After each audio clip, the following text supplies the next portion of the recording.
મહત્વપૂર્ણ સમાચાર પર નજર કરીએ તો ગાંધીનગરમાં પાટીદાર સમાજની ચિંતન શિબિરમાં બબાલ થઈ આંદોલનના પૂર્વ કન્વીનર જયેશ પટેલના આમંત્રણ બાબતે હોબાળો થયો। જયેશ પટેલને આમંત્રણ મોડું આપવા બાબતે વાંધો ઉઠ્યો। શાંતિલાલ સોજીત્રાએ ચાલુ બેઠકમાં વાંધો ઉઠાવ્યો।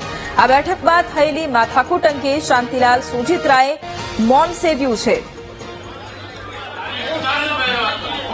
તો આજે ગાંધીનગરમાં પાટીદાર સમાજની ચિંતન શિબિરનું આયોજન કરવામાં આવ્યું હતું અને સમાજના અલગ અલગ મુદ્દાઓ પર આ બેઠકની અંદર સમીક્ષા કરવામાં આવવાની હતી, પરંતુ આ શિબિરમાં બબાલ થઈ આંદોલનના પૂર્વ કન્વીનર જયેશ પટેલના આમંત્રણ બાબતે આ બેઠકમાં હોબાળો મચ્યો। જયેશ પટેલને આમંત્રણ મોડું આપવા બાબતે વાંધો ઉઠાવ્યો હતો। શાંતિલાલ સોજીત્રાએ ચાલુ બેઠકમાં જ આ મુદ્દે વાંધો ઉઠાવ્યો હતો અને બેઠકમાં માથાકૂટ થઈ અને આ બાબતે શાંતિલાલ સોજીત્રાને સવાલ પૂછવામાં આવતા તેમણે મૌન સાધ્યું હતું।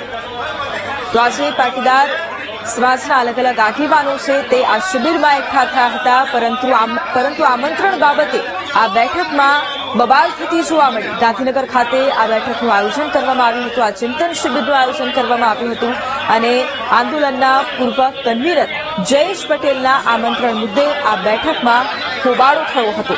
બાદના દ્રશ્યો પણ સામે આવ્યા છે। જયેશ પટેલને આમંત્રણ મોડું આપવા બાબતે આ બેઠકની અંદર વાંધો ઉઠાવવામાં આવ્યો હતો અને આજ મુદ્દે સંવાદદાતા મેહુલ આપણી સાથે લાઈવ જોડાઈ ગયા છે। મેહુલ, ગાંધીનગરમાં આજે પાટીદાર સમાજની ચિંતન શિબિર યોજાઈ હતી, પરંતુ એ શિબિરમાં માથાકૂટ થઈ હતી અને એનો વિડીયો પણ અત્યારે સામે આવ્યો છે। શું વધુ માહિતી અત્યારે, શું કારણ?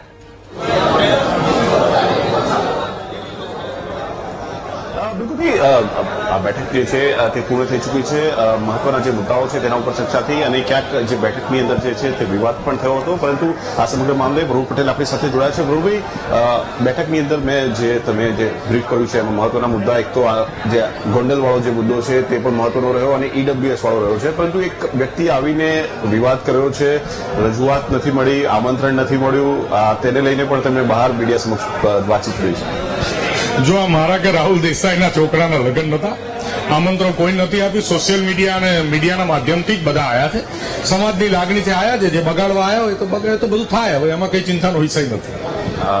જે હાર્દિક પટેલની પણ એક પોસ્ટ છે, તેમને પણ કહ્યું છે કે જે આંદોલન હતું તેની અંદર તેઓ જે ધારાસભ્ય બન્યા અને હવે ધારાસભ્ય બનીને પણ તેમના વિસ્તારની અંદર કામો કરી રહ્યા છે, સૌ કોઈ આ જે આંદોલન છે તેને સમજી શક્યું નથી।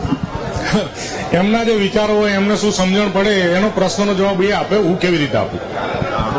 ખાસ જે આ તમે ગોંડલની વાત કરી, ગોંડલના સંદર્ભમાં હવે શું કરવા જઈ રહ્યા છો? કારણ કે ગોંડલનો જે વિવાદ છે તે ખૂબ લાંબો ચાલ્યો, ખૂબ રાજકીય લોકો પણ તેની અંદર નિવેદનબાજી કરી છે, પરંતુ આગળ હવે શું? કારણ કે આ બેઠકની અંદર ઘણા બધા મહત્વના મુદ્દાઓની અંદર જે ગોંડલવાળો જે વિવાદ છે તેને લઈને ખૂબ મહત્વની ચર્ચા પણ થઈ, લોકોએ તમને શું પણ પુરાવે એવું તમે કીધું છે અને હવે આગળ શું કરવાના છો તેની અંદર?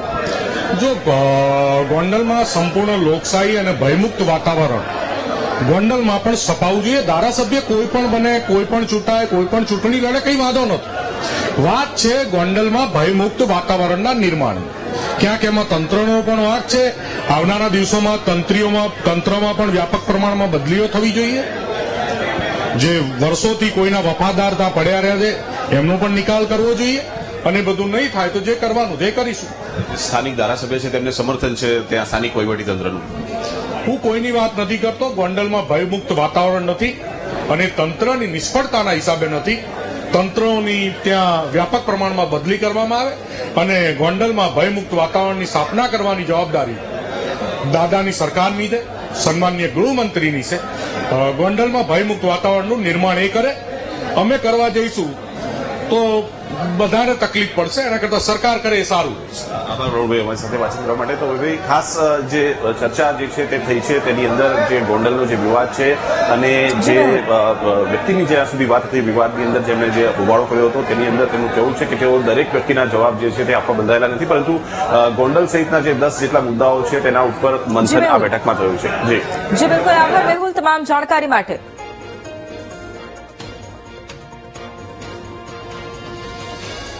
હવે વાત કરીશું રાજ્યમાં વરસાદની સ્થિતિ વિશે।